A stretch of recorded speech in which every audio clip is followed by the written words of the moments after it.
Alors, bonjour à tous. Merci d'être avec nous pour la 4e édition de notre EFAC en direct. C'est toujours un plaisir de vous retrouver pour jaser en toute simplicité. On n'est pas des professionnels perdants, mais jaser des enjeux qui, dans le moment, prennent une ampleur bien particulière.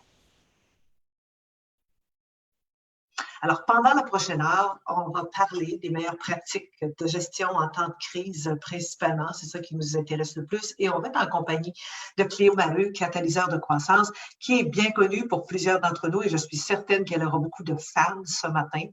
Alors, n'hésitez pas à nous écrire vos questions directement sur Facebook. On va tenter d'y répondre pendant l'émission. Si toutefois on n'est pas capable, on s'assure de faire un suivi avec vous très prochainement. Alors, vous ne trouvez pas que c'est un peu paradoxal? On est en pleine période de crise, de distanciation sociale ou physique, et l'humain est plus que jamais au cœur de nos priorités. Des élans de solidarité arrivent de toutes parts, des gens qui ça fait très longtemps qu'on n'avait pas entendu parler, qui tout à coup ont le goût de nous faire un coucou, les gens de tous les milieux qui se serrent les coudes pour collaborer ensemble. Moi, des gens que je ne connais pas du tout, qui tout à coup m'écrivent pour me dire qu'ils saluent les différentes initiatives qu'on a mises sur pied. Alors, c'est vraiment, on vit vraiment un moment à laquelle on n'est pas habitué. Pourtant, le réseau, nous, Danse dans l'entraide depuis près de 40 ans. Moi, j'y suis depuis 10 ans et je vous dirais que je n'ai jamais senti le réseau plus sur son X qu'en ce moment. On dirait que tout à coup, là, le mot « entraide » prend tout son sens. Est-ce qu'on peut espérer qu'après la crise, cet esprit d'entraide va survivre au virus et que ça va se répandre plus largement que lui? Parce que pour moi, l'esprit d'entraide et de solidarité, c'est l'esprit des vrais leaders, des leaders de demain. Celles qui sont capables de faire les bons constats, autant dans leur entreprise que dans la communauté. C'est ça qui m'amène à notre invitée aujourd'hui, Cléo Maheu. Cléo, depuis 15 ans, a accompagné des milliers d'entrepreneurs à devenir de meilleurs leaders. On pense toujours qu'on est un bon leader, mais est-ce qu'on l'est vraiment? Moi, par exemple, j'ai toujours pensé que j'en étais une pas pire. Je n'étais pas complètement dans le champ, mais je vous dirais que je me faisais quand même certains accrocs.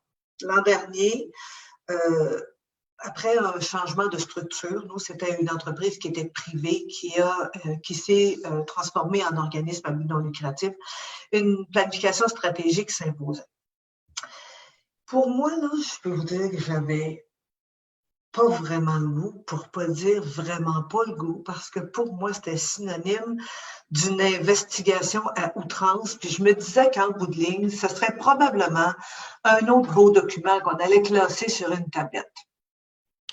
J'ai rencontré Cléo, qui est notre invitée ce matin, et c'est avec elle qu'on a fait la planification stratégique. Ça a changé tellement de choses. J'ai changé, notre équipe a changé, pour pas dire s'est transformé, et en moins d'1 an.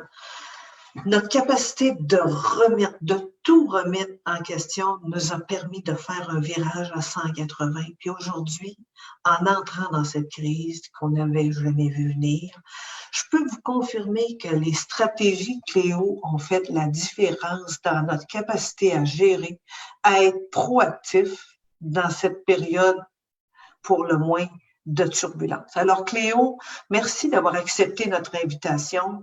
Et avant de se lancer, je vous rappelle, vous pouvez poser vos questions dans les commentaires et on va essayer d'y répondre le plus rapidement possible. Cléo et moi, ce matin, on s'est entendus pour parler des meilleures pratiques en gestion et comme je vous le disais tout à l'heure, principalement en période de crise, ce que Cléo appelle les 5 C du leadership, les 5 C pour communiquer au quotidien, client, communauté, clean up and catch up, cash, cash, cash, et puis calme et réfléchi. Alors, on va commencer par le premier C, qui est communiquer au quotidien.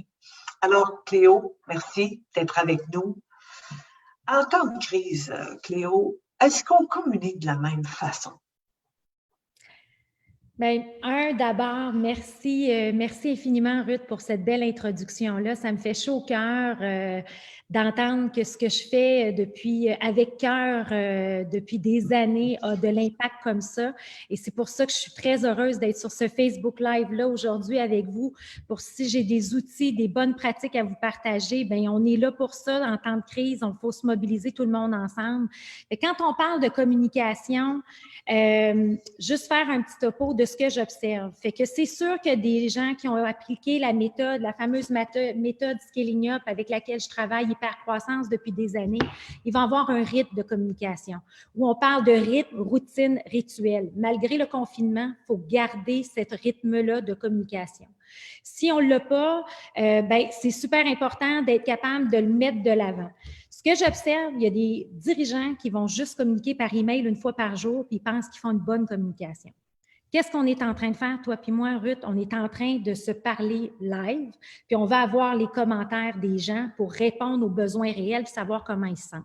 Fait que l'idée, c'est de recréer ce même environnement-là avec nos gens. François Legault fait son point de presse à 1 heure à tous les jours. Il faut absolument avoir une rigueur et dire, regardez les employés, je vais vous parler à 1 heure à tous les jours.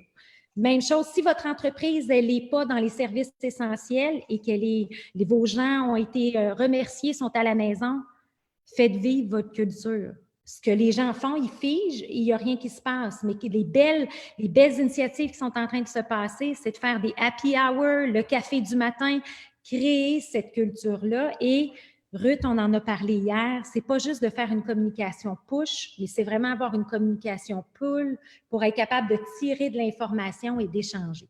C'est quoi une communication push et pull? Bien, en fait, c'est le terme anglais, là, mais pour ma compréhension à moi, mais c'est beaucoup plus de dire, souvent, les dirigeants ont tendance, on est en mode crise, et là, ils veulent absolument mettre leur leadership très, très fort, puis dire, bon, maintenant, on gère la situation, tac, tac, tac, tac, tac. Il y en a, puis c'est bien. Il y en a qui vont faire des vidéos, il y en a qui vont envoyer des courriels. Tu sais, il faut trouver notre style de communication, mais ils ne pensent pas à avoir le feedback, donc tirer l'information de comment les gens se sentent, de faire des zooms comme ça où on peut voir la bête de tout le monde, puis de comprendre qu'il y en a un qui est plus stressé qu'un autre, les groupes de discussion que le réseau a partis. Donc, c'est toutes ces choses-là où on doit échanger comme si on était virtuellement, ce qu'on faisait naturellement le matin quand on prenait un café, on disait « Hey, comment ça va? » Bien, il faut le créer, ces moments-là. Et ça, je dirais que c'est la portion la plus oubliée en temps de crise. On ne recrée pas ça, on est plus dans un mode pratico-pratique. Voici une nouvelle mesure, voici ce qu'on va faire, tac, tac, tac. Donc, on push l'information. Puis quand on envoie un courriel, on n'a pas le feedback de comment la personne le reçoit. Mais là, présentement, nous, on a le feedback de comment les gens se sentent. Donc, c'est ça qui est intéressant, tu sais. Et là, je vois même Pierre-Luc qui dit sur entretenir un rituel de communication pour échanger, tu sais. C'est ça, entretenir la culture. Puis moi, j'ai parlé à l'ensemble de mes présidents, puis ils sont tous en mode gestion de crise, ils sont excellents dans leur leadership, mais ils oublient le volet interaction avec les gens. Ah oui, moi, tu vois, c'est un peu ce que tu nous as appris, hein, puis qu'on avait mis en branle, OK, on avait mis comme, mettons, à 75%. Mais aujourd'hui, qu'on le fait à tous les matins, je te dirais que ça fait toute une différence. Et quand est-ce faut maintenir le rythme, hein? Mais c'est quoi le rythme? Est-ce que c'est la même heure? Parfois, j'ai l'impression que on communique un peu trop. Tu sais, hier, je disais, ben voyons, il me semble qu'on surcommunique. Est-ce qu'on peut surcommuniquer? En fait, non. Moi, j'aime bien le dicton là, en anglais, on l'appelle le MOC, là, c'est Mission, Over, Communicate and Cash, donc qui veut dire gestion en temps de crise, qu'est-ce qu'on doit faire, les 3 éléments clés, toujours revenir sur notre ADN. Communiquer, est-ce qu'on communique trop? Bien, en fait, je poserais plus la question, est-ce qu'on communique la bonne information au bon moment? C'est peut-être ça qu'il faut se questionner. Mais si on s'en va dans des rituels où on doit continuer à opérer une compagnie à distance puis qu'on n'est pas habitué, ça nous prend un rythme de communication. Et c'est, je pense, Ruth, qu'est-ce que tu as continué avec ton équipe? Et quelque chose de très simple qui est les bases mêmes, les fondations mêmes de la méthodologie hypercroissance, c'est d'avoir une quotidienne avec vos joueurs clés. Est-ce que c'est votre équipe de gestion de crise? Est-ce que c'est d'avoir un meeting, et moi, mes clients qui avaient déjà ces rencontres-là quotidiennes de 5 minutes à tous les matins, 3 choses très, très pertinentes. On dit toujours, ça va bien aller. On peut-tu juste faire un appel le matin et puis dire, qu'est-ce qui va bien?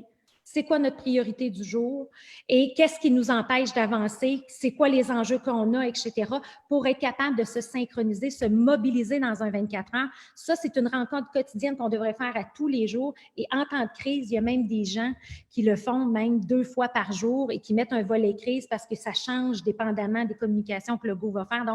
Donc, on ne peut pas trop communiquer, mais il faut communiquer la bonne information au bon moment et le bon message. Je fais ça toujours au même moment. Et je trouve ça, ce que je trouve important, Cléo, ce que tu viens de dire, c'est que souvent on se dit, mais je n'ai pas quelque chose à dire à tous les matins. Mais en fait, je rejoins ton poule puis ton pouce là, qui dit, oui, mais demande-leur eux, qu'est-ce qu'ils en pensent, ton poule, et de voir les employés, tes 3 idées. Nous, c'est ce qui nous a pris du temps avant de nous synchroniser. On disait, OK, on dit quoi? On commence par quoi? Mais tes 3 questions. Puis j'aimerais ça que tu les répètes parce que tu l'as dit vite et ça fait toute la différence. En fait, c'est le même agenda tous les matins parce qu'on ne va pas de la même façon tous les matins. C'est ça. Puis moi, je trouve que dans le contexte, là, on voit tous les arcs-en-ciel partout, puis on dit ça va bien aller, là. Bon, on peut-tu être dans le moment présent et dire qu'est-ce qui va bien quand on commence cette rencontre-là? Fait que, tu sais, moi, j'appelle ça la bonne nouvelle. Fait que c'est quoi la bonne nouvelle? C'est quoi ma priorité aujourd'hui? Parce que je vois beaucoup d'entrepreneurs et de dirigeants qui ont comme peur. Ils disent, oui, mais ma gang, qu'est-ce qu'ils font chez eux? Là, j'ai paye, puis qu'est-ce qu'ils font? Ils travaillent remote. Quand on a un rythme de communication avec une séquence prédéfinie, qu'on sait exactement et que les gens se commettent le matin à dire « bonne nouvelle, ma priorité aujourd'hui et qu'est-ce qui m'empêche d'avancer pour synchroniser l'effort de l'équipe », on sait exactement sur quoi notre équipe va travailler et on peut réajuster le tir. Puis même si on est à distance, il n'y a pas de danger là. Et c'est là que la confiance s'installe. Et la personne qui n'est jamais capable de se commettre ces 3 éléments-là, qui n'a pas de bonne nouvelle, qui n'est pas capable de savoir c'est quoi sa priorité, puis qui n'a jamais d'enjeu, bien, tu dis, bien là, qu'est-ce qu'elle fait? Puis là, on peut avoir un one-on-one avec cette personne-là parce que peut-être qu'elle est plus insécure, peut-être qu'elle a de l'anxiété par rapport à la situation. Mais déjà d'avoir, moi j'appelle ça le core team, donc l'équipe principale, toujours axé sur cette communication-là quotidienne. Ça ne coûte rien, c'est efficace et il faut prendre le temps le fameux hashtag « ça va bien aller », il faut prendre le temps de partager ça tous les jours.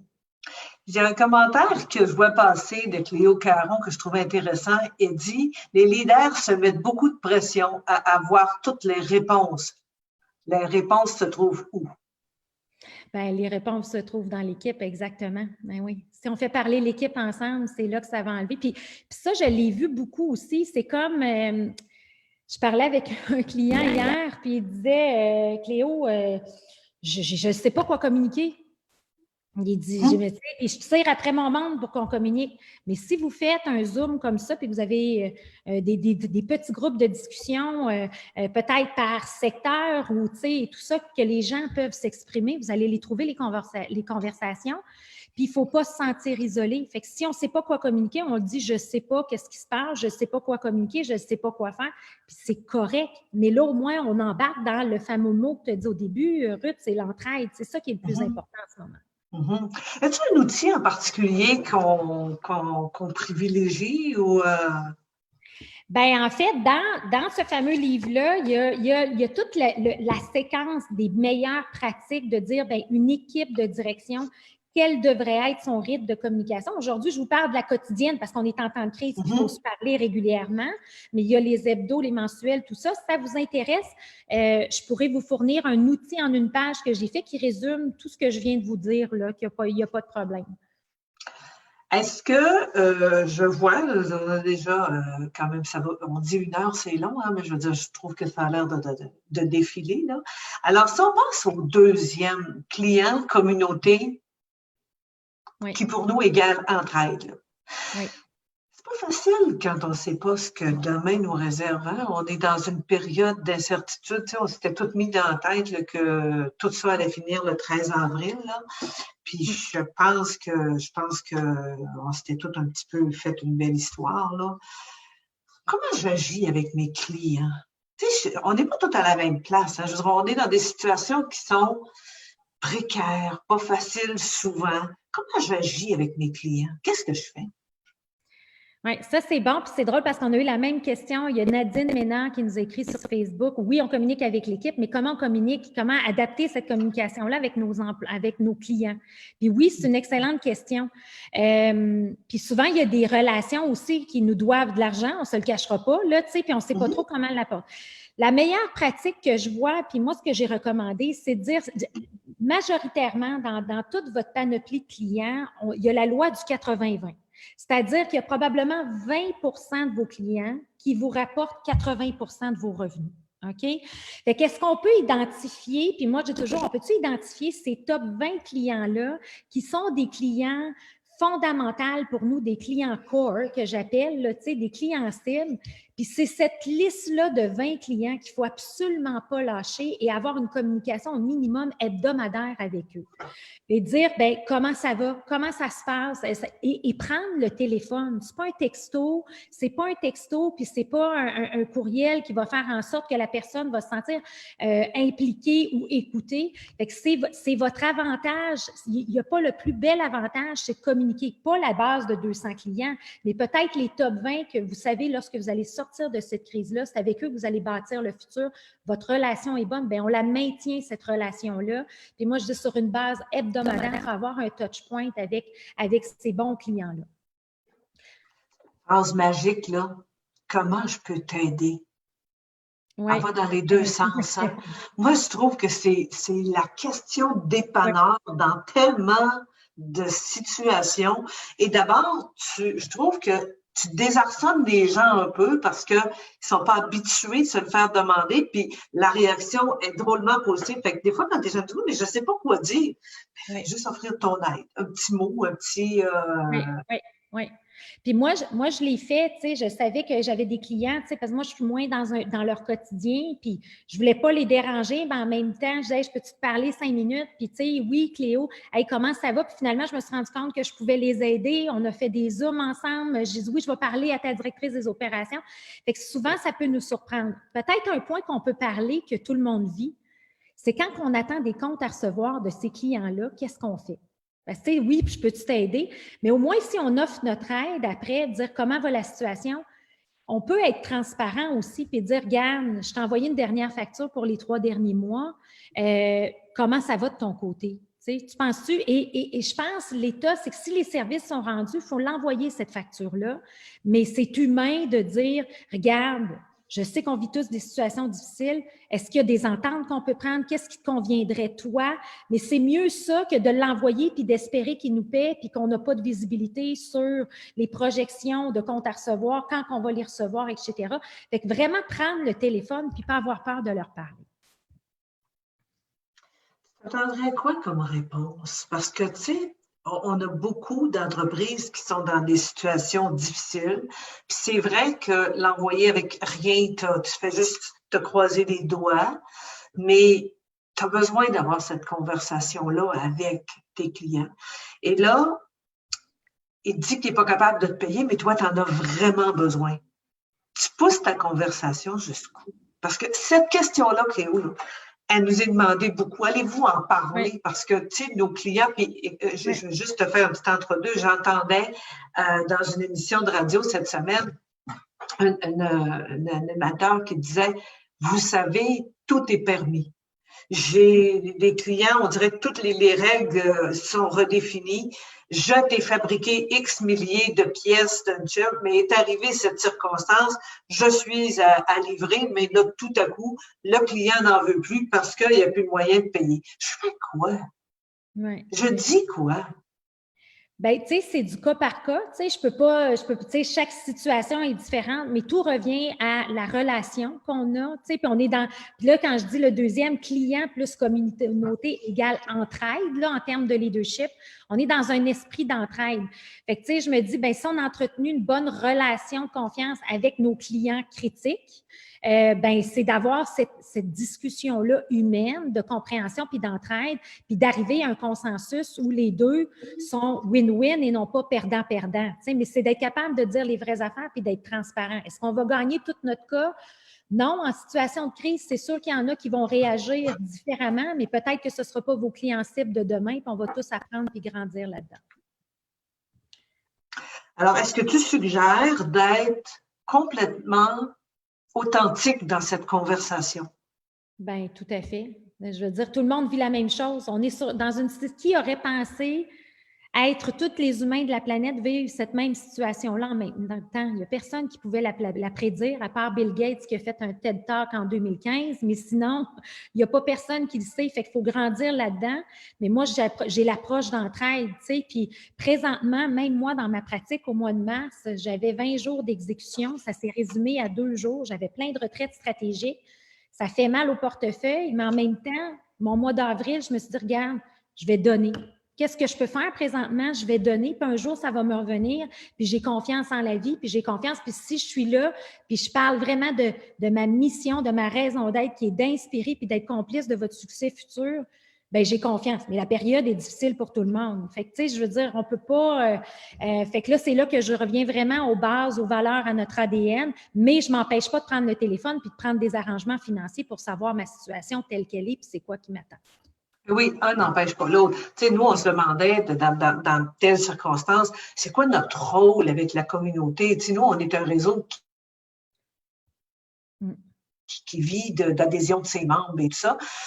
Et on s'est dit, OK, c'est quoi notre premier geste qu'on va poser? C'est qu'on va oublier, on va remettre l'adhésion de 3 mois comme premier geste, mais après ça, on va se pencher envers toutes les femmes du Québec parce que toutes les femmes sont touchées. Puis je pense que dans un élan de solidarité, pour nous, ça faisait une grande différence. Alors, nous, pour la communauté, on a créé un portail, on recueille leurs commentaires, leur offre, est-ce qu'ils ont besoin de quelque chose, est-ce qu'ils veulent donner quelque chose, parce que les gens sont extrêmement généreux pendant cette période-là. Ils ont le goût de redonner, puis ils ne savent pas où aller pour redonner. Alors, on essaye de faire des mises en valeur. Puis nous, le réseau, c'est l'accès au marché pour les femmes, la création de richesses pour les femmes. Alors, on passe énormément de temps avec des grandes entreprises pour essayer de voir quels sont les contrats qu'ils ont dans les prochains jours ou prochaines semaines, comment on peut aider les entreprises à transformer leur entreprise pour être efficiente maintenant. Alors, c'est un peu le rôle qu'on s'est donné dans la communauté, mais honnêtement, est-ce que tu penses qu'il y a beaucoup d'entreprises qui doivent changer de rôle? Nous, on a eu l'impression que c'était notre rôle, mais extrêmement amplifié. Ben oui, puis c'est le fun parce que je suis en train de regarder les commentaires sur Facebook, puis j'aime bien celui de Chloé Caron qui dit « Il faut être créatif aussi de notre côté. Il faut offrir des modes de paiement flexibles, oui, mais il faut aussi peut-être offrir autre chose à notre client comme le réseau l'a si bien fait. Mais en même temps, je veux juste faire une nuance, Ruth, c'est que le réseau est encore plus sur son X. Alors, si vous voulez évoluer dans votre modèle d'affaires, perdez pas votre ADN. Perdez pas votre raison d'être, mais offrez quelque chose dans lequel vous allez être bon. Fait que ça, c'est une chose. Il y a Daniel Dano aussi qui dit, c'est ce qu'on a fait aussi chez Cardio Plein Air. Donc, déjà, on voit, on est dans un côté humain, un côté authentique et on s'adapte tout le monde là-dedans. Puis je pense que c'est la solution à faire, mais j'aime le côté de dire, regarde, créatif.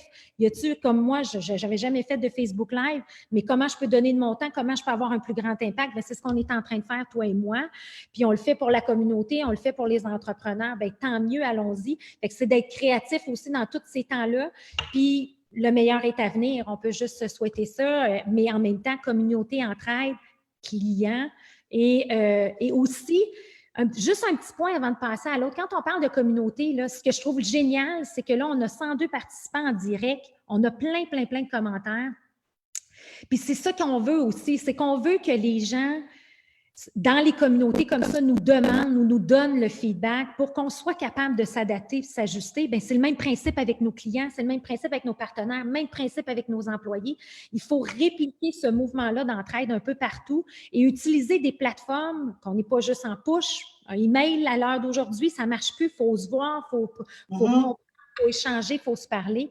Fait que moi, je trouve que le réseau, tout ce que vous avez fait, c'est magnifique. Puis continuez comme ça parce que ça a une belle portée. Puis je pense qu'on en a besoin présentement. Ben, merci beaucoup. Mais ça m'amène à dire que, tu sais, parfois, on se donne un rôle, mais en fait, un des rôles qu'on s'est donné, c'est d'aller chercher le besoin. Alors, on fait des groupes de discussion. Puis ce qui ressort, c'est pas tout le temps ce que nous, on aurait pensé de donner. Alors, les femmes viennent déposer, voici juste un petit peu le modèle que tu nous as montré des 5 minutes quotidiens. Les gens viennent déposer en disant qu'est-ce qui va, c'est quoi mes priorités, puis comment on peut s'aider. Et ça change tellement de choses parce que nous, on comprend le vrai besoin de ce que les femmes veulent, puis c'est pas toujours ce qu'on aurait pensé.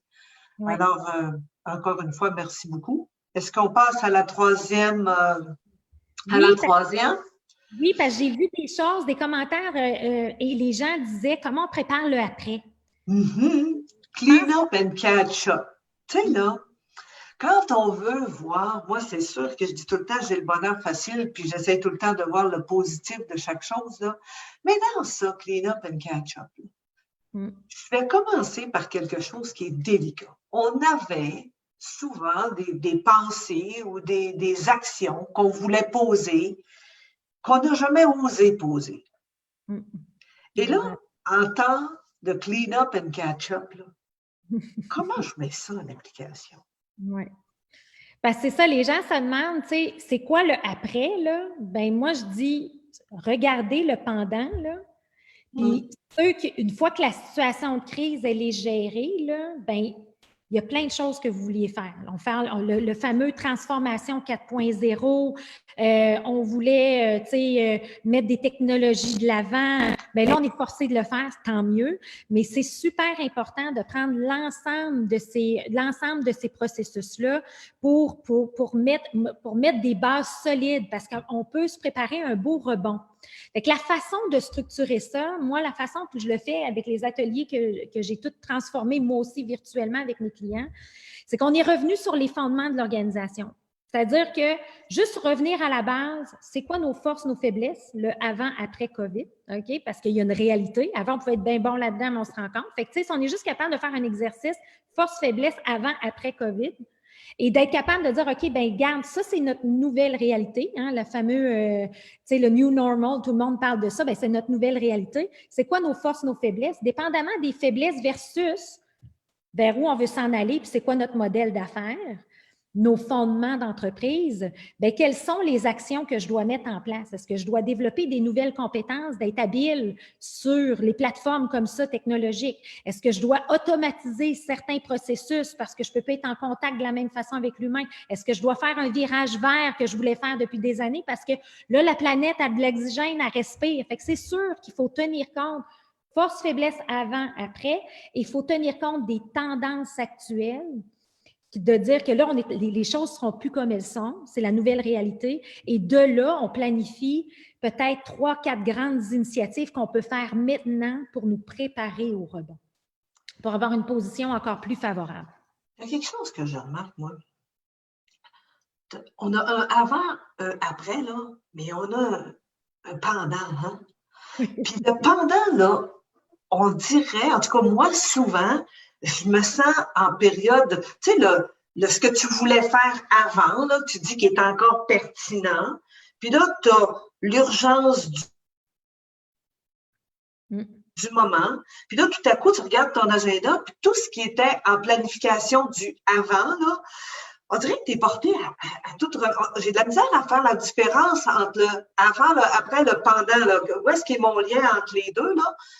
On dirait qu'on est tellement ancré puis dans la période de crise qu'on a de la misère à gérer ce qu'on aurait dû gérer ou ce qu'on devrait, notre retour à la base, comme tu dis, là. Puis on s'est carrément consacré à on gère la crise. Moi, j'aurais comme besoin de lumière, puis les gens, j'ai tellement de commentaires à cet effet-là que je ne sais pas quoi faire. Fait que j'aime le commentaire. Il y a Geneviève Hamelin qui dit « C'est revenir à la raison initiale qui nous a poussés à devenir entrepreneurs, retrouver une passion, un rêve. » Tu sais, le feeling, au début, on était tous sur le choc. Là. Tu sais, moi, je dis tout le temps, la première semaine, on observait. La deuxième semaine, c'était l'orientation. Là, cette semaine, on n'a pas le choix de faire des décisions. Puis la semaine prochaine, il faut passer à l'action parce que c'est devenu la nouvelle réalité. Fait que je reviens encore une fois, quand on parle de fameux ADN, c'est quoi? Faut pas se dénaturer en période de crise. Il faut, quand on dit revenir à la base, c'est quoi? C'est quoi mes valeurs fondamentales?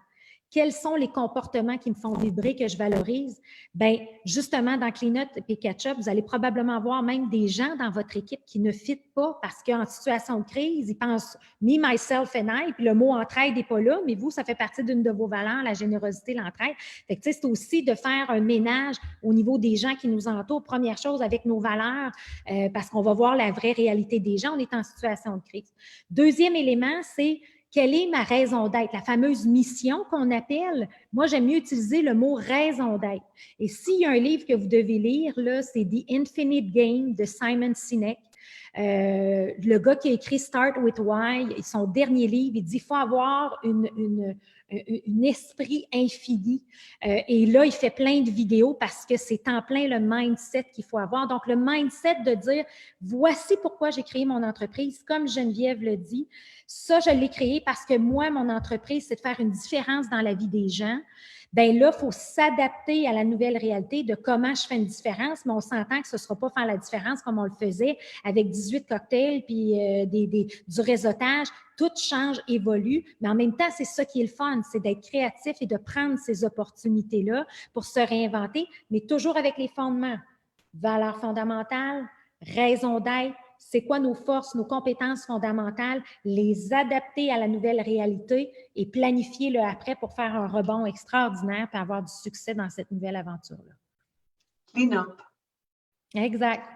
Clean up, là, je reviens un peu à ma première question parce que elle est omniprésente. J'avais des gestes désagréables à poser parce qu'après, tu sais, souvent, j'ai mis des gens à pied. Oui. Il y en a à laquelle je tiens énormément et il y en a d'autres qui, dans la planification, ne revenaient pas. Oui. Que j'appelle le clean-up que j'aurais dû faire que je n'ai pas fait avant. C'est vrai ça que tu nous donnes quelques conseils parce qu'il y a une communication à entretenir. Je ne veux pas créer de faux espoirs. Oui. Je veux créer des espoirs. Je vais être correct. Alors, comment je me comporte dans ça?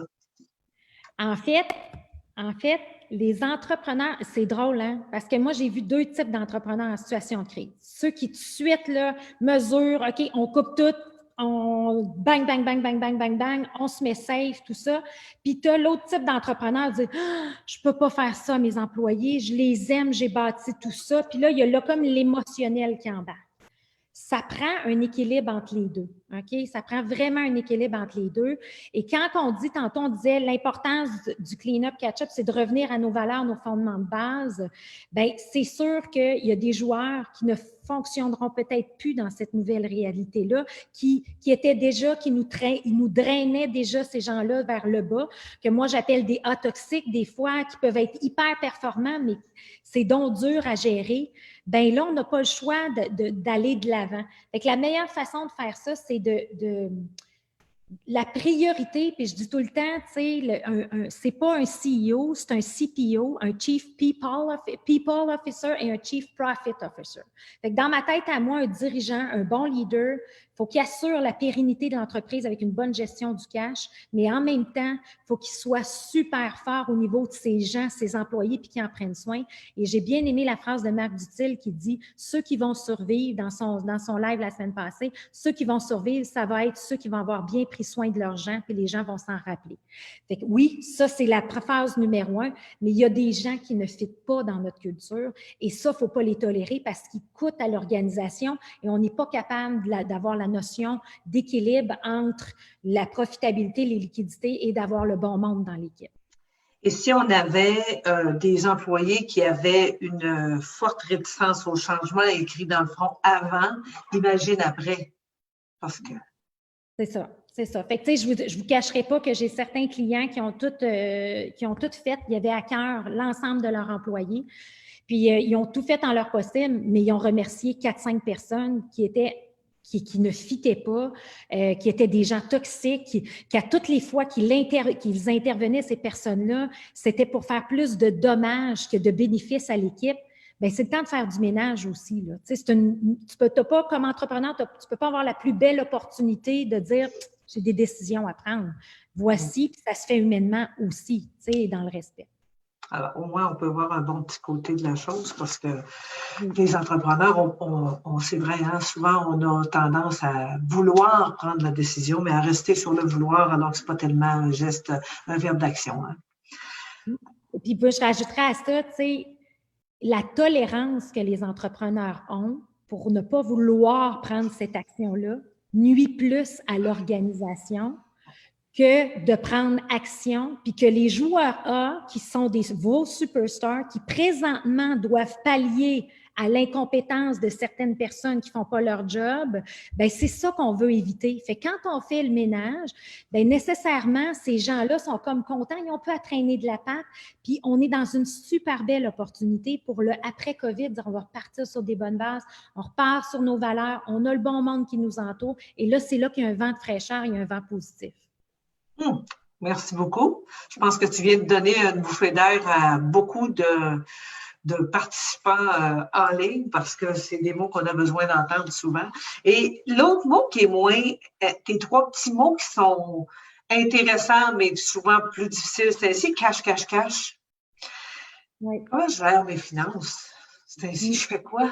Je voyais hier quelqu'un qui me disait, tu sais, Ruth, j'essaye de faire ça, j'ai fait 3 scénarios. Même dans mon meilleur scénario, je ne retrouve pas 40 de ce que je fais. Je fais quoi? Alors, parle-nous-en du cash, un petit peu, moi. Oui. C'est sûr que ça dépend de chacun des modèles d'affaires qu'on a. Là, il y a des modèles, c'est sûr qu'il y a des entreprises présentement qui sont hyper florissantes puis qui sont dans les services essentiels puis ils ont de la production comme jamais. Il y en a d'autres qui sont, par exemple, la restauration ou tout ça, que c'est des moments difficiles, mais la restauration s'est réinventée en take-out. Fait qu'il y a beaucoup de gens qui ont été imaginatifs dans le modèle d'affaires pour aller chercher des revenus. Donc, toujours faire ce qu'ils font bien, donc de la super bonne bouffe, mais le modèle de distribution est différent. Au lieu de créer une expérience, on va créer l'expérience à la maison. Fait que c'est sûr qu'il faut se réinventer, mais à la base, si vous voulez prendre des décisions sur les gens toxiques qu'on parlait avant, quand tu as en lumière tes scénarios, 1, 2, 3, puis l'idée, c'est de faire 3 scénarios. C'est quoi le pire qui peut arriver? Je n'ai pas de revenus pendant 6 mois. C'est quoi le plus probable? Dire, OK, bien, dans 3 mois, j'estime que je vais avoir peut-être 40 de production. Puis sinon, c'est quoi le positif? Mais il faut que vous ayez en tête ces chiffres-là avec les 3 scénarios pour être en mesure, et je vous le dis, là, je l'ai fait live avec un client cette semaine, qui n'avait pas pris le temps de faire ces scénarios-là, mais qui avait fait des mesures. Ah, j'ai demandé des départs volontaires, j'ai pris 10 personnes. Mais quand on a mis les chiffres, puis qu'on s'est rendu compte qu'avec les estimations qu'il faisait, bien, ce service-là, là, ce produit-là, je ne peux pas le vendre.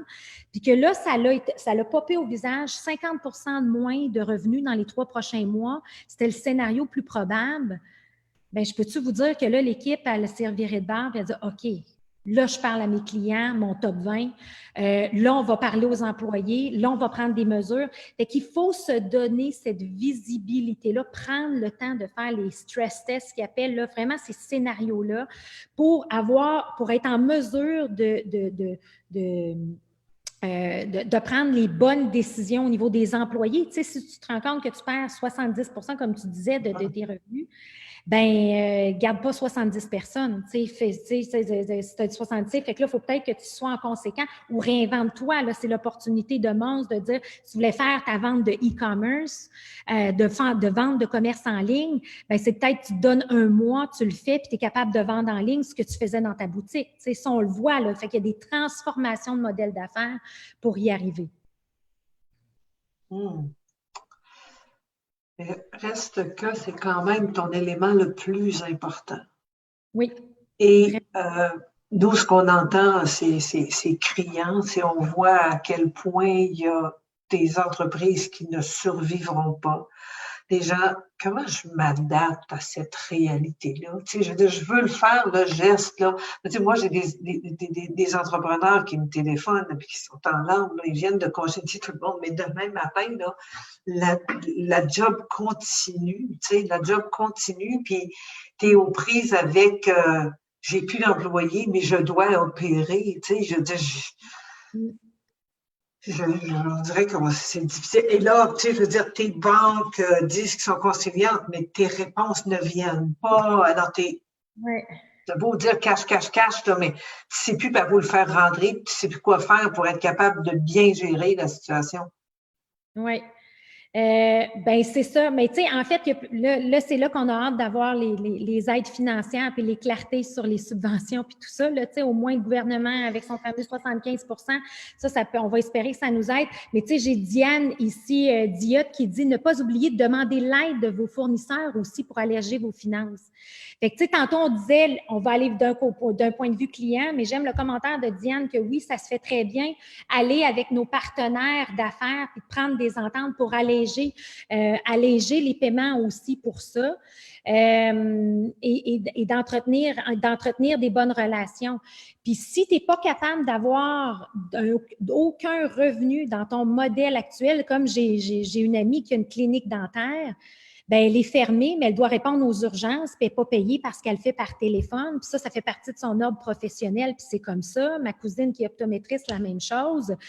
Mais en même temps, elle dit, bien, regarde, peut-être que je peux donner de mon temps bénévolement, je vais m'impliquer. Tu sais, est-ce qu'on peut s'en servir pour bâtir un réseau plus fort? Puis il y a quelqu'un qui disait tantôt, est-ce que c'est une bonne idée de recruter proactivement pour le après?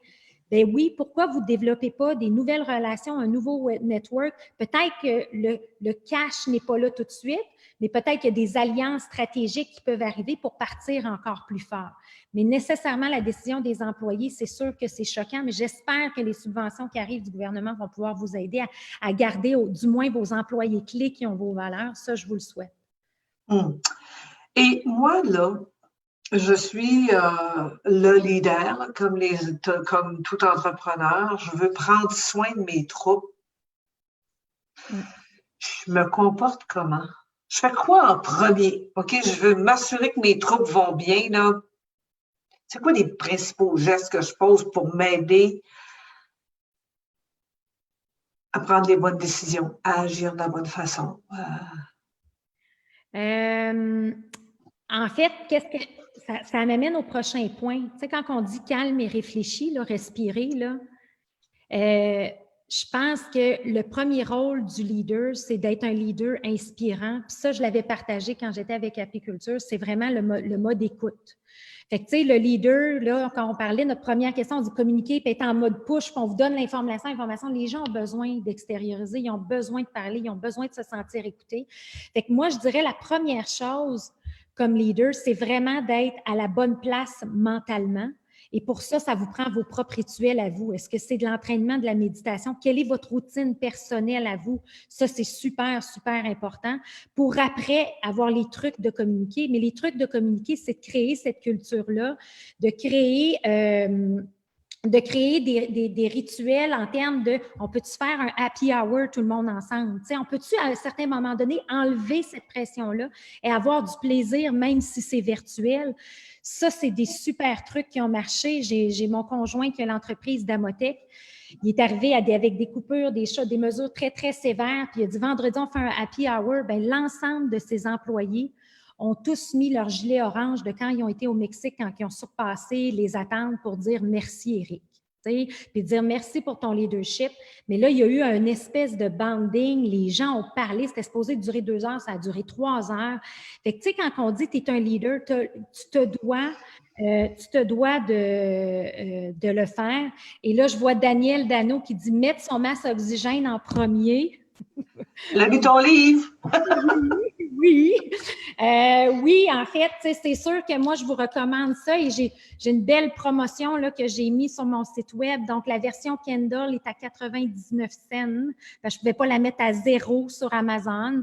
Mais si vous voulez vous procurer ce livre-là, ça me fait plaisir. Et je vous invite à aller sur mon site web, Cléo Maheu. allez dans la section livres et je vous donne même l'ensemble des outils gratuits. Donc, pour vous, dirigeants, moi en premier, si vous voulez être un bon leader, il faut que vous soyez capable de penser à vous en premier. Ça passe par des rituels de résilience, ça passe par une bonne communication, savoir, tu sais, prendre soin de soi pour mieux rebondir et après avoir des initiatives comme les Happy Hour, le café, des choses comme ça, le fun pour garder la culture et le momentum, mais ça prend un bon mindset. Mais si maintenant, tu n'en avais pas de routine avant le début de cette crise-là, là, tu commences par quoi? Parce que les gens me disent, je me couche, là, je ne suis plus capable de dormir, je ne suis plus capable de dormir. Tu sais, je veux dire, cette routine-là, je ne l'avais pas, puis j'ai de la misère à l'établir. Je commence par quoi? Oui, bien, en fait, tu sais, c'est comme pourquoi qu'il y a des gens, moi je compare tout le temps, tu sais, parce que Gazelle, c'est de la rigueur, c'est de la discipline, là. Bien là, on s'entend-tu que oui, on travaille, tous les entrepreneurs, je pense qu'on travaille tous plus qu'avant, là, tu sais, parce qu'on veut aider, on veut entraider, mais quand même, on a moins de temps de déplacement puis on est à la maison. Puis il n'y a jamais de meilleur moment pour commencer quelque chose. Pourquoi il y a des gens qui se lèvent un matin et qui sont capables de s'entraîner, d'autres pas? Bien, c'est une question de mindset. Fait qu'on commence par quoi? On commence par notre mindset, notre esprit, notre âme, il faut qu'elle soit libérée. Est-ce que c'est d'écrire un journal à tous les matins? Moi, j'ai un journal à tous les matins qui me pose des questions. Ça s'appelle Daily Greatness, juste pour clarifier mes idées et à la fin de la journée, je fais un bilan de comment je me sens. Ça, pour moi, c'est mon rituel de bien me sentir dans ma tête. Puis j'ai mon garçon qui est avec moi à la maison. Bien, sur l'heure du midi, on prend une marche d'une demi-heure. Commencez avec des choses simples, mais que vous allez pouvoir justement avoir dans le après. Puis aussi simple que des choses que vous avez tout le temps pensé, faites-le maintenant. C'est une chance unique qu'on a, la planète, qu'on n'aura jamais, du moins j'espère, parce qu'ils vont trouver un vaccin et puis on n'aura plus de situation comme ça.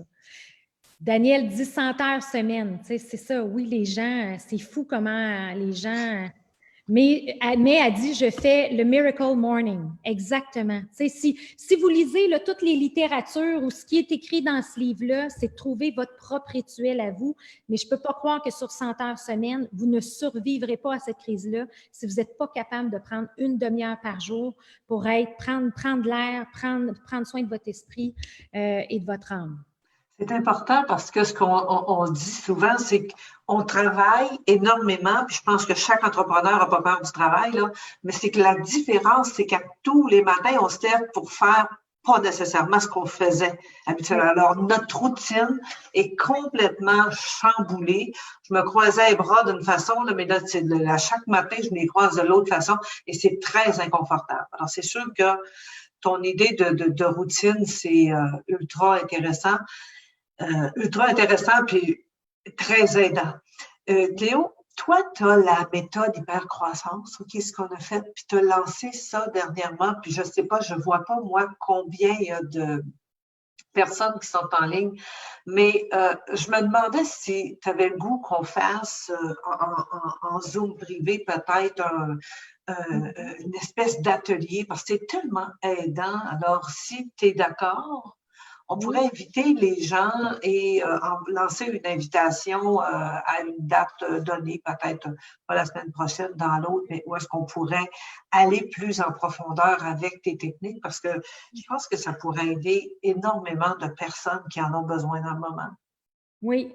Bien, en fait, moi, je suis là pour aider, évidemment. Là. Tu sais, ma raison d'être, c'est vraiment d'inspirer puis d'être complice de votre succès. Fait que ça va me faire réellement plaisir. Tu sais, c'est sûr qu'aujourd'hui, je vous ai parlé des 5 C du leadership qui sont en temps de crise. Tu sais, on a la communication pour essayer d'avoir un peu une structure dans votre tête. Donc, revoyez après ce Facebook Live-là aujourd'hui, revoyez votre communication, revoyez vos top 20 clients, revoyez les communautés, quelle est votre implication, vous allez chercher, revoyez vos fondements et votre modèle pour le après. C'est quoi les éléments clés qu'on doit mettre de l'avant maintenant? Assurez-vous d'avoir vos scénarios, prenez soin de vous. Mais si vous dites au-delà de tout ça, je pense que j'aimerais aller en profondeur. Ruth, moi, je suis partante. On peut faire un super Zoom avec un groupe privé de discussion, puis on peut même poser les questions précises en amont de ce Zoom-là pour les gens, et puis on ira en profondeur dans les 4 décisions critiques là, pour outiller tous les membres du réseau qui le souhaitent. Là. Ça me fait vraiment plaisir. Certainement, c'est une bonne idée. Oui. Merci beaucoup parce que je trouve que, tu sais, on s'est un peu donné comme rôle d'outiller Oui.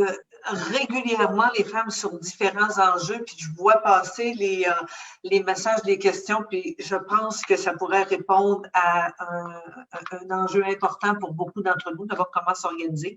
Alors, on va donner suite à ça très prochainement. Ça va être sur notre infolette de la prochaine semaine. Merci, Cléo. Quand on fait quelque chose, c'est tellement des... sans intention pour soi, mais je te dirais que, je ne sais pas si ça a beaucoup aidé les gens, mais moi, ça m'a aidé énormément. J'adore entendre tes propos. Je sais que ça m'aide. On n'est pas toujours prêt ou prête à poser les gestes, mais tes paroles nous restent là, puis on se dit, ah, oui, je pense que c'est un bon moment pour revoir tout ça. Alors, Cléo, merci énormément de ta générosité, j'apprécie beaucoup, et à toutes celles et tous ceux qui ont été avec nous ce matin, merci d'avoir été là. N'hésitez pas à nous envoyer vos commentaires. Mardi prochain, on aura un autre sujet qu'on vous annonce dans les prochains jours. Alors d'ici là, s'il y a quoi que ce soit, vous pouvez nous écrire, vous savez qu'on est là. Merci et bonne fin de semaine à tous. Merci beaucoup, Ruth.